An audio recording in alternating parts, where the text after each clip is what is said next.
So what I'm going to do right now is I'm going to show you a really cool way to use your periodic table to do everything that the arrow diagram was doing before. And before you start with this, you pull out your periodic table and I want you to write down the things that I'm showing you. So on the far left hand side of the periodic table, I want you to write 1, 2, 3, 4, 5, 6, 7. So these actually correspond to the main energy levels of the atom. 1, 2, 3, 4, 5, 6, 7. If you go across, this one applies to the helium that's over here. In fact, this particular helium right here belongs over here in the second column. We'll get to that in a second. But if you notice here, it's level 2 right here, and it's also level 2 right here.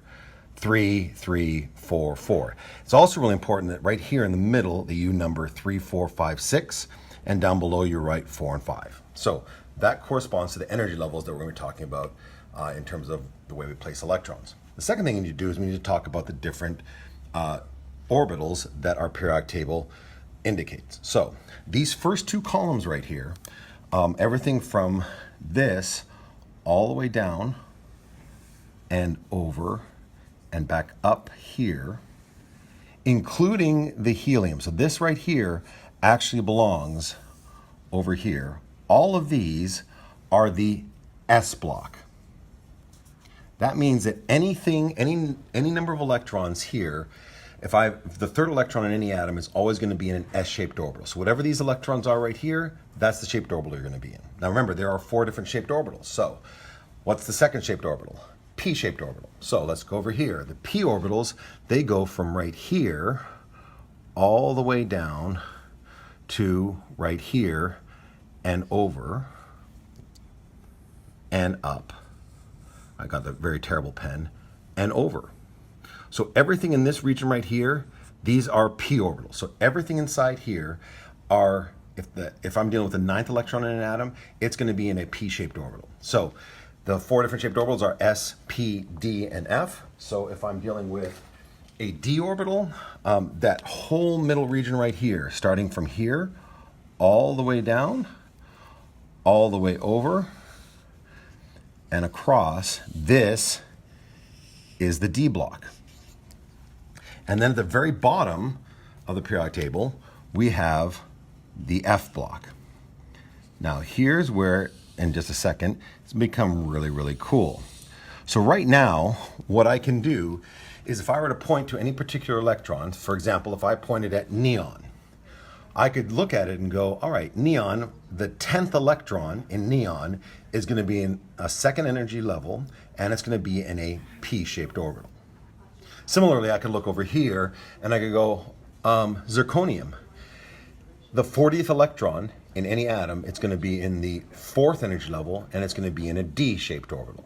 Now, what's really cool about this is that when we are putting electrons through and we're trying to place them into orbitals, the way we do it is we read across the periodic table. So we're going to read across, and it's going to be exactly the same as the arrow diagrams that we did before.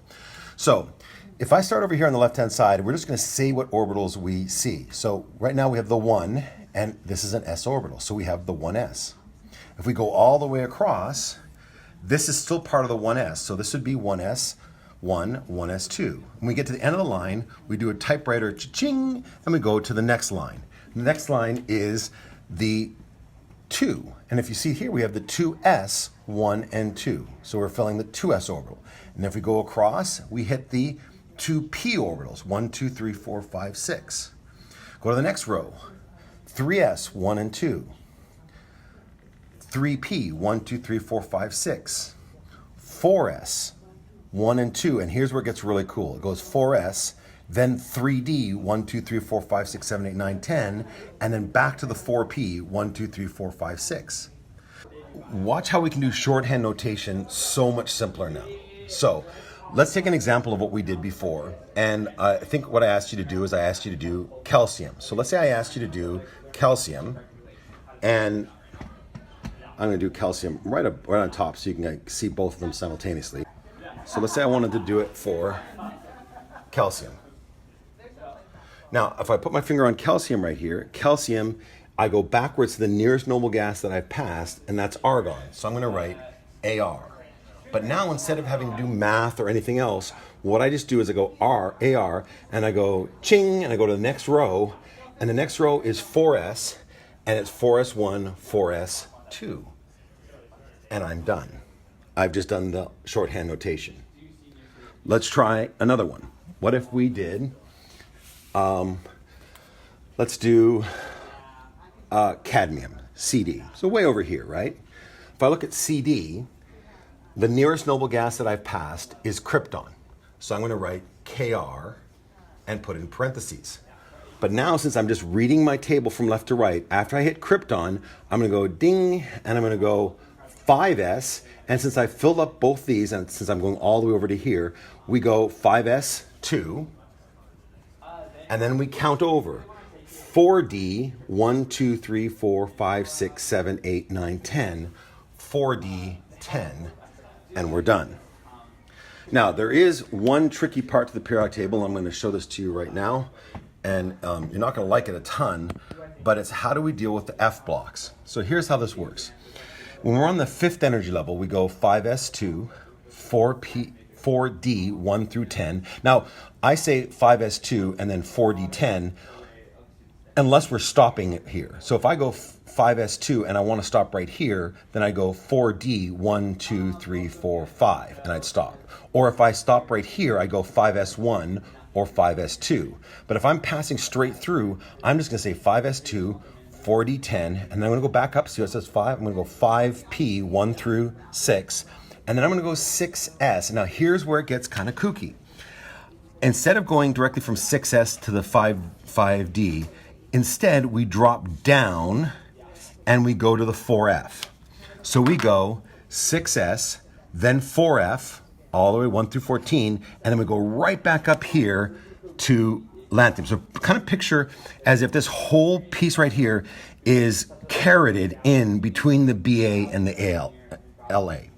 So we're going to go 6S, 1, 2, then 4F, 1 through 14, then come back up here and go 5D, 1, 2, 3, 4, 5, 6, 7, 8, 9, 10, then 6P, 1, 2, 3, 4, 5, 6, or 6P6, since we're not going to stop there. Then we go 7S, and now again, this whole bottom row here, which is the F block, by the way, I don't know if I mentioned that before, this whole bottom row right here, we go RA, then we hit down to here, and we go 5F, 1 through 14, and come back up here, and then we go 6D, 1 through whatever. Now, what that means is if I were to ever ask you, let's say I want you to do uranium. I want you to give me the notation for uranium. Well, if I asked you to do that, I'm going to go back up here so we have a little bit of room. If I wanted you to do uranium, what I would do is I would start uranium and backtrack, and the nearest noble gas that I've passed would be radon. So I'm going to go Rn.